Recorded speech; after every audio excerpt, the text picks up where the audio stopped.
Les dialogues, organisés par les éditions IG et l'École des hautes études en santé publique de Rennes. Dans notre société ultra connectée, nos vies sont saturées de messages. Une pluie de mots et un déluge de bruit encombrent chaque jour nos pensées. Avec ces dialogues, nous vous invitons à une rencontre autour d'un mot pour prendre le temps d'en peser le sens et de le faire résonner en nous. Épisode 1, Prévoir, avec l'astrophysicien Roland Lehoucq et l'auteur de science-fiction et enseignant en histoire du droit, Hugo Bellagamba. Un dialogue animé par Arnaud Vasmer en mai 2024 que nous vous proposons de découvrir en intégralité. Merci d'être venus nombreux pour cette première édition des mots qui commence tout de suite autour d'un premier verbe que nous avons proposé à nos deux premiers invités, prévoir avec Roland Lehoucq et Hugo Bellagamba. Roland Lehoucq, vous êtes astrophysicien au commissariat à l'énergie atomique. Vous êtes le président du festival des Utopiales. On peut même lever la tête et vous voir parce qu'un astéroïde a été nommé. À votre nom, votre honneur. Vous êtes l'auteur de plusieurs livres sur la science et pour certains d'entre eux sur la science à partir du cinéma, Star Wars, Superman, notamment plus récemment autour du film Dune, quelques livres que vous pourrez retrouver pendant l'entracte en bas, puisque outre la musique et à manger, il y a aussi à lire avec la librairie Le Fayère qui nous accompagne ce soir. Et vous venez de faire paraître un autre livre qui est celui-ci, Science-fiction, la physique de l'impossible, aux éditions Le Bélial dans la collection Parallaxe que vous dirigez. Et c'est dans cette collection que vous avez édité le nouveau livre d'Hugo Bellagamba, un dictionnaire utopique de la science-fiction. Et vous êtes, Hugo, auteur donc de science-fiction, Grand Prix de l'imaginaire en 2009. Votre dernière fiction en date est ce livre, Le Monde de Julia, écrit avec Jean Barré. On y trouve, alors je sais pas si c'est un hasard, on y trouve un tuteur qui est appelé Roland 17 dans cette fiction. Et vous êtes également, et ça va être, vous saviez pas, ça va être, c'est un autre éditeur, c'est pour ça. Et vous êtes, et ça va être aussi important pour parler de prévoir, historien du droit que vous enseignez à l'université de Nice. Alors à chaque fois, ces rencontres partent d'une définition puisée dans l'un des nombreux dictionnaires qu'on connaît tous, pour savoir comment vous vous en saisissez. Et prévoir a comme définition penser, d'après certaines données, qu'un fait futur est très probable et prendre des dispositions en vue de son éventualité. Pour débuter, ça va être la même question en amorce de chacune de ces rencontres, c'est de savoir comment ce verbe et cette définition résonnent pour ce que vous faites et ce que vous faites. Hugo Bellagamba, c'est avec vous que l'on débute. Oui, effectivement, Roland a décidé que c'était avec moi qu'on débutait et c'était prévu, évidemment. Merci beaucoup Arnaud, merci à tout le monde, à la directrice de l'école, à Vincent Ferté, enfin à tous les gens qui sont là. Ce soir, je suis très très heureux d'être ici avec vous. Alors, ça peut vous paraître bizarre, peut-être surprenant, mais pour un historien du droit, le mot prévoir, il est quotidien. Et parler du futur, lorsqu'on est historien du droit, des institutions et des idées politiques, je ne parle pas encore de la science-fiction, c'est quand même quelque chose qui pourrait vous surprendre et vous paraître finalement hors de propos. Et pourtant, en réalité, lorsqu'on regarde l'histoire du droit, lorsqu'on regarde tous les systèmes juridiques depuis l'aube de la civilisation, des civilisations, le but du droit a toujours été de prévoir. Prévoir quoi ? Au moins deux choses. Premièrement, l'organisation de la société et le refus de la violence. Le principe fondamental des systèmes juridiques, c'est de faire obstacle à la violence. Et donc, le système juridique, quel qu'il soit, quelle que soit sa nature, je ne vais pas rentrer dans les détails à ce stade, il est prévu pour empêcher ou réparer les dégâts provoqués par la violence. La seule violence légitime, c'est la violence de l'État, qui existe, on le sait depuis Thomas Hobbes, pour empêcher justement le déclenchement de la violence individuelle ou personnelle, ou en tout cas pour réparer les atteintes qui ont été commises.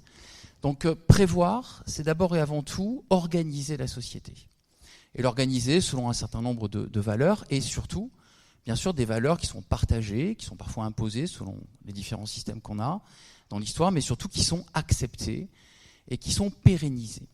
Ce qui m'amène à la deuxième partie, prévoir, c'est aussi empêcher la dégradation, la déliquescence. De quoi ? De deux choses fondamentales auxquelles nous sommes tous attachés, quelle que soit notre place dans la société. Le vivre ensemble, donc prévoir que ce vivre ensemble ne disparaisse pas, donc faire en sorte que notre acceptation des différences de l'autre et l'acceptation des compromis que l'on doit faire au quotidien pour participer à une société continue, et puis la déliquescence des institutions. C'est-à-dire, finalement, lorsque on prévoit, on sait que les institutions vont se fragiliser, et on prévoit, on anticipe cette fragilisation, et on essaye de trouver des réponses, des tuteurs, des choses qui vont empêcher l'État et les institutions de se dégrader. Donc pour moi, simplement, et je parle simplement pour l'instant en tant qu'historien du droit, la prévision, la prévisibilité, le fait de prévoir, c'est fondamental dans mon travail d'étude des systèmes. Et déjà avec vous, on commence à déployer ce vocabulaire de prévoir, puisque on verra, on ne peut pas se limiter à ce mot pour dialoguer dessus. Roland Lehoucq, votre point de vue et la manière dont ce mot, cette définition, mais aussi ce que vient de dire Hugo Bellagamba, évoque chez vous. Alors, d'abord, ça évoque, alors comme physicien, l'idée que, vous le disiez, on peut anticiper des choses, on peut calculer des futurs possibles, calculer l'évolution d'un système, par exemple, en se fondant sur une description du fonctionnement de ce système.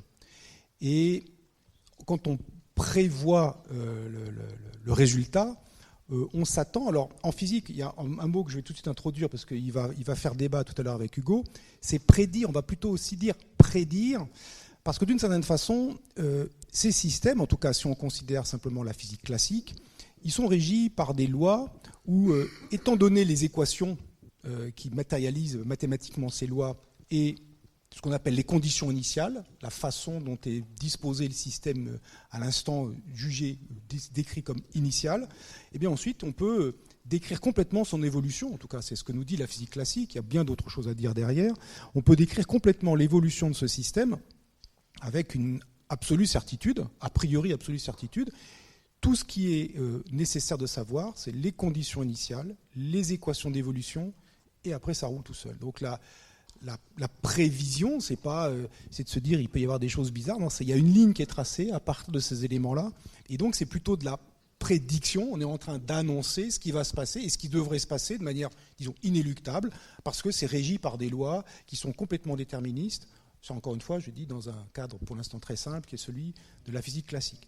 Et donc il y a cette idée que prévoir et prédire, c'est pas tout à fait la même chose bien sûr, mais en physique on va plutôt faire des prédictions sur l'état d'un système futur, et que la prévision c'est quelque chose qui va commencer à tenir compte du fait que cette prédiction n'est peut-être pas aussi parfaite qu'on le souhaite pour tout un tas de raisons. Par exemple, les lois dont nous disposons ne sont pas des lois parfaites, si j'ose dire, au sens établi, qui font consensus. Ça peut être simplement des lois phénoménologiques, des choses qui décrivent correctement, plausiblement l'évolution des systèmes, mais dont on ne connaît pas finalement la justification et dont on n'a pas prouvé la qualité, la pertinence idéale. Et de l'autre côté, les conditions initiales elles-mêmes peuvent être discutables, discutées, imprécises, floues, ce qui fait que on est un peu à côté. Et puis finalement, c'est pas parce qu'on est un peu à côté du point de départ qu'on va, par les mêmes équations, arriver un peu à côté du point d'arrivée précédent. Il se peut qu'il y ait des choses très différentes qui se produisent au prétexte que précisément le point initial est un tout petit peu différent. Et ça, c'est toute la physique qui vient de la physique de Henri Poincaré, la physique des systèmes dynamiques, qui nous dit que le déterminisme absolu, parfait, rêvé par la physique classique, et en pratique, c'est pas ce qui se passe. C'est un verbe quand même assez paradoxal dans la manière dont vous l'avez décrit l'un et l'autre, parce qu'il en renvoie vers le futur et en même temps il renvoie au passé par l'expérience. Et puis c'est aujourd'hui, pour le droit, pour la politique, que l'on prend les décisions. Alors vous, en tant qu'astrophysicien, Roland Lehoucq, quand vous regardez les étoiles, vous regardez à la fois le passé et le présent, puisque la vitesse de la lumière fait que vous observez des choses qui sont produites il y a des années, voire des milliers, des milliards d'années, et éventuellement ce qui va nous arriver dans des millions d'années peut-être. Et vous, Hugo Bellagamba, dans votre dictionnaire utopique de la science-fiction, vous écrivez que les histoires du futur sont toujours construites à partir de fragments du passé. Alors il sert à quoi ce passé pour prévoir l'avenir ?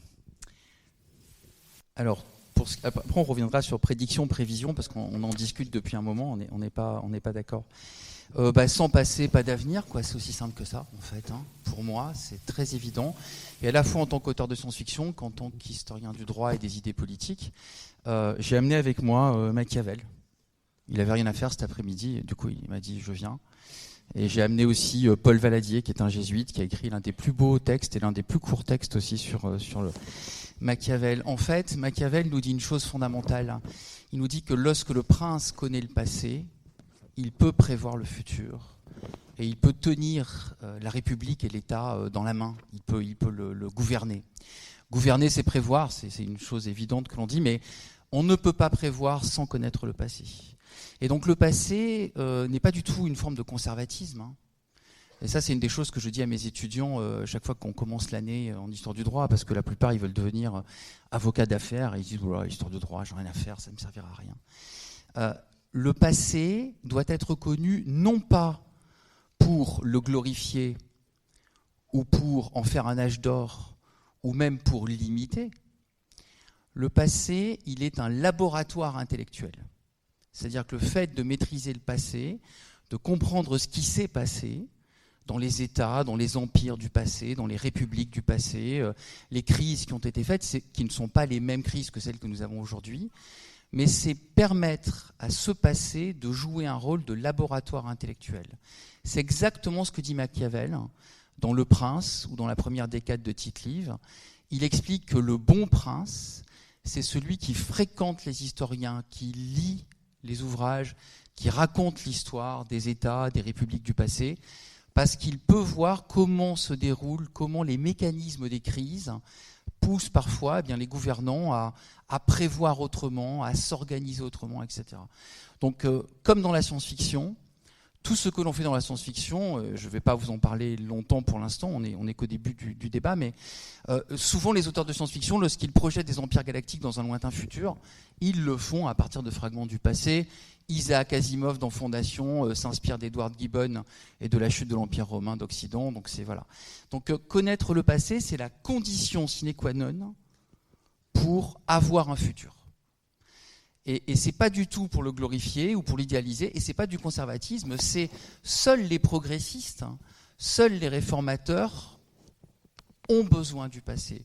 Ceux qui ne veulent au contraire pas voir évoluer la société, eh bien ce qu'ils font, c'est qu'ils vont effacer le passé et faire en sorte que plus rien ne bouge, comme dans Nous autres, par exemple d'Evgueni Zamiatin, une des dystopies les plus connues, écrite en 1927 et 1922, et qui dit rien n'arrivera jamais plus. Pourquoi ? Parce qu'il n'y a plus de passé. Donc sans passé, plus rien n'arrive. Et on reviendra sur la prédiction tout à l'heure. On y reviendra, vous inquiétez pas. Mais d'abord, je m'intéresse aux deux temps, le passé puis le futur. D'abord le passé. Sur la question du passé, alors en physique, dans les sciences d'ailleurs, dans les sciences expérimentales en général, on observe des systèmes, on expérimente sur la nature et on essaie de déduire les règles de fonctionnement. Donc d'une certaine façon, il y a toute cette histoire de l'observation, toute cette histoire de l'expérimentation sur laquelle se fonde l'établissement d'abord de modèles, après de théories, c'est-à-dire au sens pas d'hypothèse, mais au sens d'un cadre dans lequel on peut construire et décrire de façon pertinente le réel expérimental et observationnel, en cherchant en souvent, alors en physique c'est devenu le cœur du métier, si j'ose dire, dans la physique théorique en tout cas, c'est devenu le cœur du métier, on va dire au tournant de la moitié du XIXe siècle, en cherchant ce qu'on appelle des invariants, des choses qui ne varient pas quand tout varie. Et donc ça a permis donc, des invariants, par exemple, un exemple d'invariant en physique, c'est l'énergie totale d'un système est conservée quand le système est isolé de l'extérieur. Donc, et ces invariants-là ont des relations très profondes avec le comportement, ou pas le comportement, mais la façon dont les lois s'écrivent. Par exemple, dans le cas d'un système dont l'énergie est conservée, ça veut dire que la physique sous-jacente est invariante par translation dans le temps. Ça veut dire que la physique qui est sous-jacente à ce système sera la même dans le passé, maintenant et dans le futur. Les lois physiques se réécriront de la même façon à tout élément du temps, à tout point du temps. Et donc, le passé en physique sert bien sûr à disons, construire les lois, appelons ça les lois de la physique, et à élaborer une description pertinente du monde. Mais comment sait-on qu'elle est pertinente ? En utilisant ces lois supposées fonctionnelles sur les observations passées, en les faisant travailler sur le futur, en les faisant prédire ce que deviendra un système dans telle et telle circonstance, et en allant vérifier expérimentalement si c'est bien ce qui se passe. Et en confrontant cette prédiction au réel expérimental. Si la prédiction et le réel expérimental sont d'accord entre eux, alors c'est compliqué parce que est-ce que les calculs sont bien faits ? Est-ce que l'observation est bien menée ? L'expérience est bien menée ? Bref, ça peut fighter pendant 20 siècles avant que les gens se mettent d'accord. Une fois qu'on est d'accord pour dire que ça marche bien, alors on est content d'une certaine façon, le cadre d'hypothèse qu'on a utilisé, eh bien, on va lui accorder une confiance plus élevée parce qu'elle était capable de prédire des phénomènes qu'on n'avait pas déjà observés et que l'on a constaté se produire comme ils ont été annoncés. Et puis, par contre, et c'est là où ça devient intéressant, et c'est là tout le ressort de fonctionnement des sciences expérimentales, si on constate que le réel expérimental ou d'observation ne correspond pas à la prédiction qui a été faite par le cadre intellectuel, disons la théorie, eh bien là, tout simplement, il y a un problème grave dans la théorie. Ce n'est pas l'expérience qui a tort. Alors bien sûr, les expérimentateurs vont dire ta théorie ça marche pas. Les théoriciens vont dire tu déconnes, il fallait mieux faire ta manip. Ils vont dire mais tes calculs sont moisis. Ça va fighter un peu. Puis à la fin, c'est le réel qui gagne. Et il faut modifier le cadre d'hypothèse pour qu'il soit plus pertinent avec tout ce sur quoi il a été construit initialement, donc tout le passé sur lequel il est construit, et puis ces nouveaux éléments dont il a été incapable de prédire l'existence, de prévoir le fonctionnement, eh bien, il doit se modifier pour en tenir compte maintenant dans un cadre plus large. Et c'est comme ça que des cadres d'hypothèses, comme par exemple le Soleil tourne autour de la Terre, ce qui paraît assez évident quand on regarde, pas à Rennes aujourd'hui, mais donc essentiellement on le voit, il se lève, il se couche et il tourne autour de la Terre, ça paraît assez évident. Il a fallu 20 siècles pour se sortir de cette ornière-là, et puis moins de temps, mais ça a été tout aussi compliqué, pour se sortir de l'idée que, par exemple, la lumière peut se propager sans support matériel, qu'on imaginait à une époque, au 19e siècle, qu'on appelait éther, l'éther luminifère qui porte la lumière. Il n'y a pas besoin d'éther luminifère.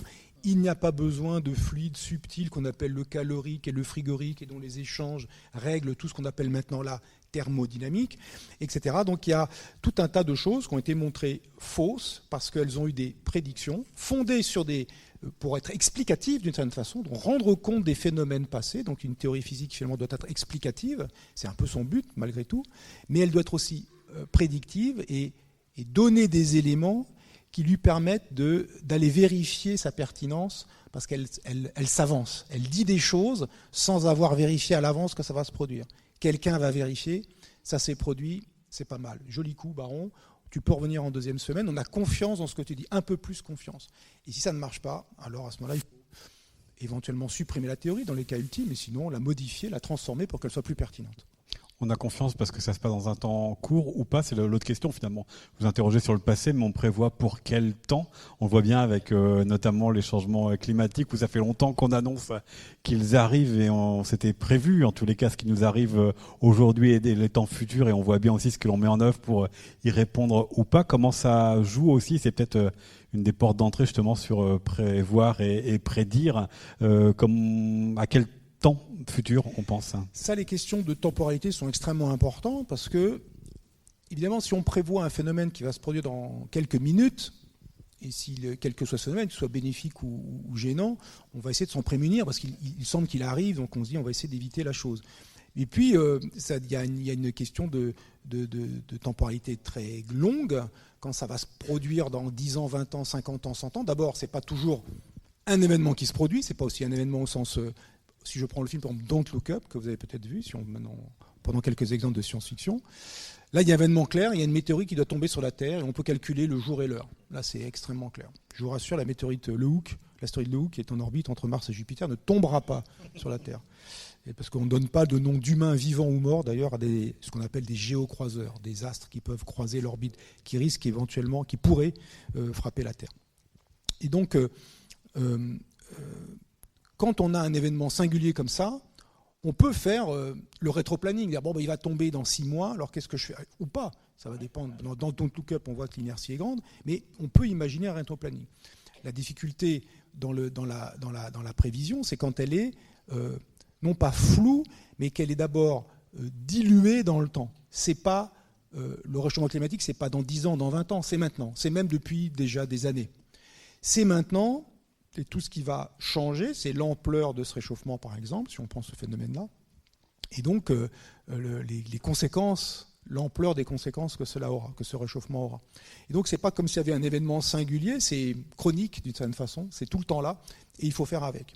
Donc, cette question de temporalité est importante parce qu'elle va régler, elle peut régler aussi la durée de l'action. C'est-à-dire, si on a un phénomène, alors prenons au hasard, je sais pas moi, la Covid-19, et qu'on avait dans les premiers jours de la Covid, les premières semaines de la Covid-19, un phénomène dont le nombre de malades doublait tous les 3 jours, il est évident que toute mesure qui prend plus que 3 jours pour se mettre en place est inopérante.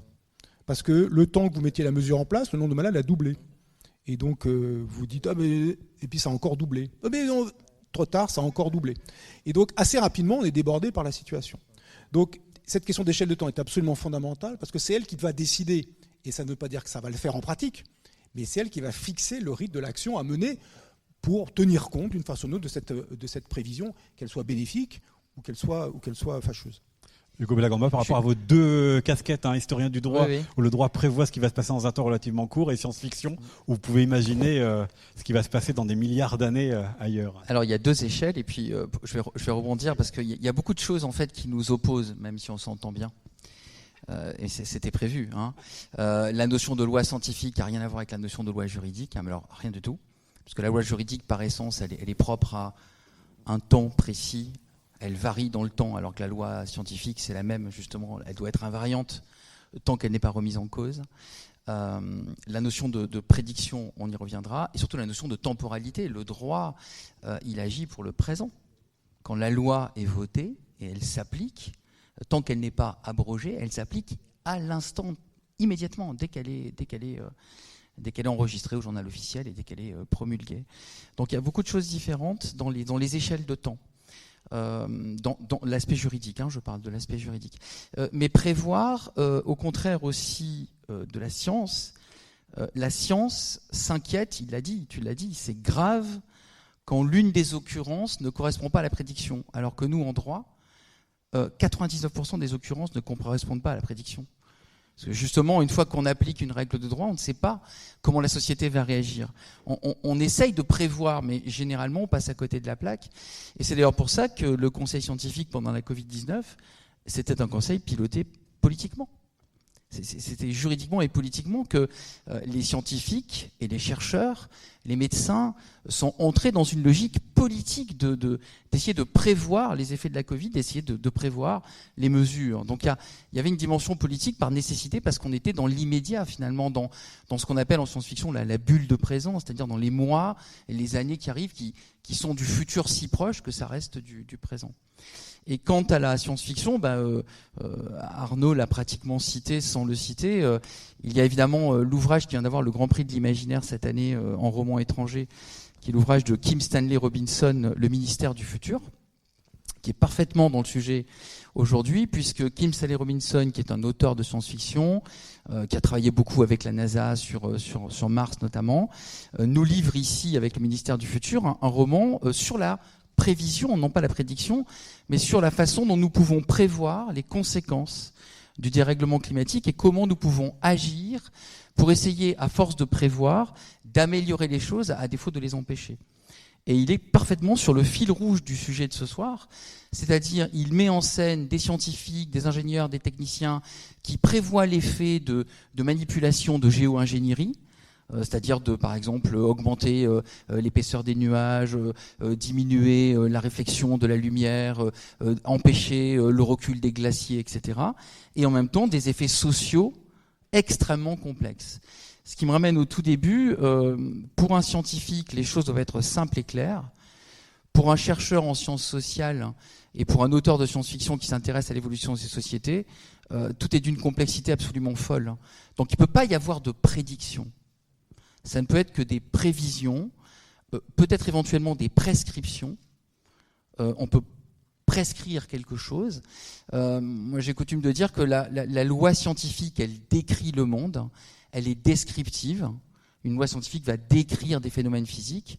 Une loi juridique, elle va prescrire un modèle social. Elle est votée par une majorité, si on est en démocratie, si on est dans une république, ou elle est imposée par un souverain.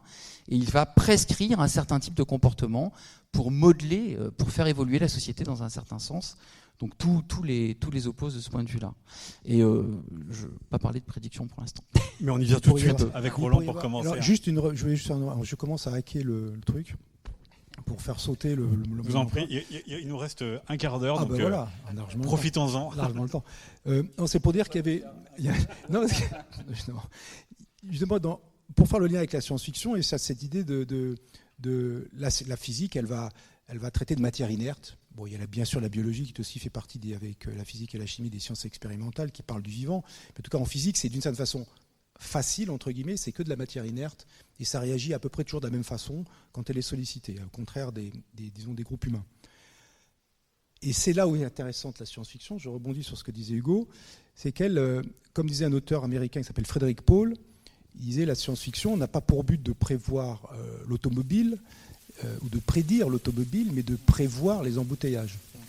Donc l'idée n'est pas d'imaginer l'automobile, c'est assez facile, une automobile finalement c'est un cheval mécanique, donc c'est un être mécanique, c'est pas un être vivant qui vous déplace comme un cheval, mais c'est un objet mécanique qui vous déplace avec une source d'énergie interne quelle qu'elle soit. Tout ça, c'est des détails techniques qui n'ont absolument aucune importance, qu'on peut se plaire à raffiner si on est un auteur de hard science fiction. Au contraire, on dit on s'en fout, on a mis un truc et puis ça part tout seul, et roule mimile, on va avec ça. Donc anticiper l'idée qu'il y aura des objets mécaniques qui vont nous permettre de nous déplacer est un effort intellectuel qui n'est pas complètement négligeable, mais qui est en fait beaucoup moins grand, à mon sens, que celui de en tirer des conséquences. Par exemple, qu'il y aura des embouteillages tellement cet objet sera présent, ou un autre, et que cet objet va fonctionner avec une source carbonée qui mettra du CO2 dans l'atmosphère, et qu'à la fin, à force d'accumuler ces déchets dans l'atmosphère, ça va provoquer un changement climatique qui va mettre en péril l'habitabilité de la Terre. Et bien, ce genre de prévision-là me paraît beaucoup plus intéressante, et c'est là le cœur même de la science-fiction. Elle n'est pas tellement fondée sur prédire au sens dire les choses qui vont arriver techniquement parce qu'il y a de la science dedans, mais c'est de rajouter la partie prévision, de dire si on prédit ou qu'on essaie d'anticiper un peu des évolutions techniques, alors voilà le genre de conséquences qu'il pourrait y avoir sur les humains. Et c'est là où moi, c'est moi ce qui m'intéresse le plus de la science-fiction, c'est ça, c'est les conséquences sur les humains. Enfin, sur les humains, les extraterrestres, le non-humain, enfin tout ce qu'on veut, mais le vivant en général et les humains en particulier. Et Hugo, on est complètement d'accord là pour le compte. La science-fiction n'est pas prédictive, elle est non prédictive. C'est-à-dire si vous lisez de la science-fiction pour savoir ce que sera demain, vous êtes à côté de la plaque. Par contre, elle dit ce qui est prévisible, ce qui est vraisemblablement peut arriver, et ce sont les conséquences sociales des techniques, de l'évolution des techniques, de l'évolution des moyens d'ingénierie qu'on a à notre disposition. Isaac Asimov, quand il crée les robots humanoïdes, les robots compagnons, les robots sociaux, comme on dit aujourd'hui, inventés par un auteur donc américain d'origine russe, bien avant que tout ça devienne réalité. Il ne s'intéresse pas simplement au fonctionnement des robots, à la prouesse scientifique de faire un robot, et on ne sait jamais exactement comment fonctionne un cerveau positronique. Par contre, il prévoit ce que les robots vont changer dans les rapports sociaux. Et de ce point de vue-là, il est intéressant parce qu'il nous montre des avenirs que nous n'aurons pas, que nous n'aurons jamais. C'est pas en lisant Asimov que vous saurez ce que les robots sociaux vont changer vraiment, mais il vous permet d'entrer dans une logique de laboratoire mental, de laboratoire intellectuel, d'hypothèse qui vous permet de réfléchir à qu'est-ce que ça va changer. Et c'est en ça que la science-fiction est fondamentalement intéressante. Elle touche plus aux sciences sociales qu'aux sciences exactes, paradoxalement, alors même que traditionnellement, on voit toujours dans la science-fiction comme quelque chose de très proche des sciences de la physique, par exemple, parce que ce qui l'intéresse, c'est l'évolution des groupes humains. Presque on devrait appeler ça de l'anthropologie fiction, d'une certaine façon. Il y en a qui proposent, Robert Heinlein, un auteur de science-fiction américain de l'âge d'or des années 50, 60 américaines, qui disait que justement, l'intérêt majeur de la science-fiction, pour lui, c'était la seule littérature vraiment intéressante parce que c'était une expérience de pensée sociale sur les conséquences du progrès scientifique et technique. et que c'était le seul endroit où il y avait cette possibilité-là. Et que si les sciences peuvent effectivement prédire, enfin tenter d'anticiper, de décrire ce que sera le futur, les conséquences de ces évolutions techniques, elles sont réservées à quelque chose qui est de l'ordre plus, comme tu le disais, de la prévision, et quelque chose qui est aussi de l'imaginaire, parce qu'il faut avoir un imaginaire développé et être capable d'envisager tout un tas de possibles qui permettent ensuite, alors éventuellement de s'en prémunir, parce que bien souvent la science-fiction, sans doute parce que ça se vend mieux, mais aussi parce que ça fait des bonnes histoires, est plutôt dystopique. Enfin, c'est rarement les bisounours, la science-fiction, on a beau dire. Même l'utopie de Thomas More, elle donne pas tellement envie d'aller vivre dans cette île. Là, il y a des utopies qui sont pas très agréables non plus, effectivement. Bon, bref. Et donc voilà, c'est donc d'anticiper, de prévoir ses conséquences. Voilà, c'est ça qui est intéressant. Alors c'est Frank Herbert qui disait ça aussi dans Dune, dans son roman Dune. Lui, il parlait d'écologie. C'est un roman qu'on pourrait taxer d'éco-fiction, Dune. Il n'y a pas que des questions écologiques dedans, mais il y a ça qui est en filigrane. Et notamment, il dit celui qui ne comprend pas l'écologie ne comprend pas que c'est la science des conséquences et qu'on s'intéresse aux conséquences des choses et pas à juste calculer une sorte d'évolution toute tracée à l'avance et un peu théorique. Et oui, parce que de toute façon, ça c'est très bien la citation d'Herbert, et l'histoire, c'est aussi de la science des conséquences. Pourquoi on étudie l'histoire, que ce soit l'histoire du droit, l'histoire des systèmes économiques? C'est parce qu'on étudie quelles ont été les conséquences des modifications dans le passé. C'est ça qui nous intéresse. C'est les conséquences, pas simplement les événements. C'est faux de croire que les historiens s'intéressent à l'événement. Qu'est-ce que c'est qu'un événement historique ? C'est un événement qui a eu des conséquences, et donc pour l'historien, qui fait sens et qui apparaît comme historique. C'est-à-dire, le qualificatif d'événement historique vient du fait que cet événement a eu des conséquences, et c'est ça qui est intéressant, et c'est ce qu'on retrouve complètement dans la science-fiction. Et pour rebondir sur les dystopies, aujourd'hui, le goût pour la dystopie, très marqué, dans les séries télé, etc. Il est un peu inquiétant parce que dans la dystopie, on a ce sentiment, vous savez, de l'inéluctabilité. C'est-à-dire, c'est comme si à force de consommer de la dystopie, on dit, ben voilà, on prédit que ça va finir comme ça. Et alors, j'y serais arrivé avant la fin, la prédiction, c'est le contraire de la prévision. Dans l'Antiquité, on avait ce qu'on appelait la divination. La divination, ça consistait à consulter les dieux, soit de façon oraculaire, par la bouche d'une prêtresse, par exemple, soit de façon inductive, par l'examen des signes, le vol des oiseaux dans le ciel, les grondements du sous-sol, etc. Et ça nous disait ce que les dieux avaient décidé pour le futur. Et donc, ayant la connaissance de l'événement futur, on le prédisait en sachant qu'on ne pouvait pas le changer. Donc les gens ont consulté les dieux pour savoir ce qui allait arriver, pour se conformer à ce qui allait arriver. C'est le contraire de la prévision. Alors que prévoir, c'est essayer, dans un certain nombre de paramètres que l'on connaît, de faire évoluer les choses dans une certaine direction. Ah bah oui, mais justement, ça va être ma question. On fait quoi de cela, de ce qui a été prédit ou prévenu, peut-être? Parce que dans la définition, la fin, c'était prendre des dispositions en vue de son éventualité. Et quand on regarde l'histoire, c'est une histoire malheureusement en partie militaire, guerrière, et on continue à en faire comme si on n'était pas capable de se prémunir des leçons tirées de... C'est parce qu'on n'y arrive pas. On se sert mal des leçons du passé. En fait, et je reviens sur Machiavel, qui le dit très clairement, et dans Le Prince et dans la première décade de Tite-Live, dans son discours, il dit l'important dans l'histoire, c'est pas d'attendre des solutions toutes faites, c'est de comprendre à quel point le passé a eu du mal à échapper à quelque chose qui paraissait inéluctable, et même en n'y échappant pas, il a essayé d'organiser les choses pour essayer d'améliorer les choses. C'est-à-dire que la prévision va peut-être pas empêcher, par exemple, c'est Kim Stanley Robinson qui le dit en fait, il n'empêche pas le réchauffement climatique a lieu, il ne s'arrête pas, mais simplement on s'adapte, on en réduit les effets les plus délétères, et c'est à coup de prévision que petit à petit on s'adapte à la situation telle qu'elle est. Donc prévoir, encore une fois, ça n'est pas échapper ou sortir de la réalité, c'est vraiment lié de ce point de vue-là à ta définition de la prévision en science, c'est en connaissance de cause et en utilisant les leçons du passé, essayer au mieux de s'adapter en réduisant peut-être les effets les plus délétères ou les plus néfastes. Et sur ça, j'ajouterais que dans le cas, si on reprend le cas du réchauffement climatique, il y a des décisions, il y a plein de décisions à prendre, mais certaines ne sont pas en accord avec ce que nous dit la science du monde. Et donc, il est nécessaire d'avoir ces deux éléments-là, à la fois d'avoir, disons, le champ libre pour imaginer des possibles, dans un cadre qui est contraint, parce qu'il s'agit quand même de lois de physique qui sont à l'œuvre, le cas du réchauffement climatique qui contraint l'action, parce qu'il y a des choses qui se passent indépendamment de nous, avec lesquelles on ne peut pas négocier, et qui ne dépendent pas de notre volonté, qui ne se votent pas à l'Assemblée. Disons, dit un peu entre guillemets, les lois de la physique ne se décident pas à l'Assemblée. Et donc, une fois qu'elles sont là, il faut faire avec.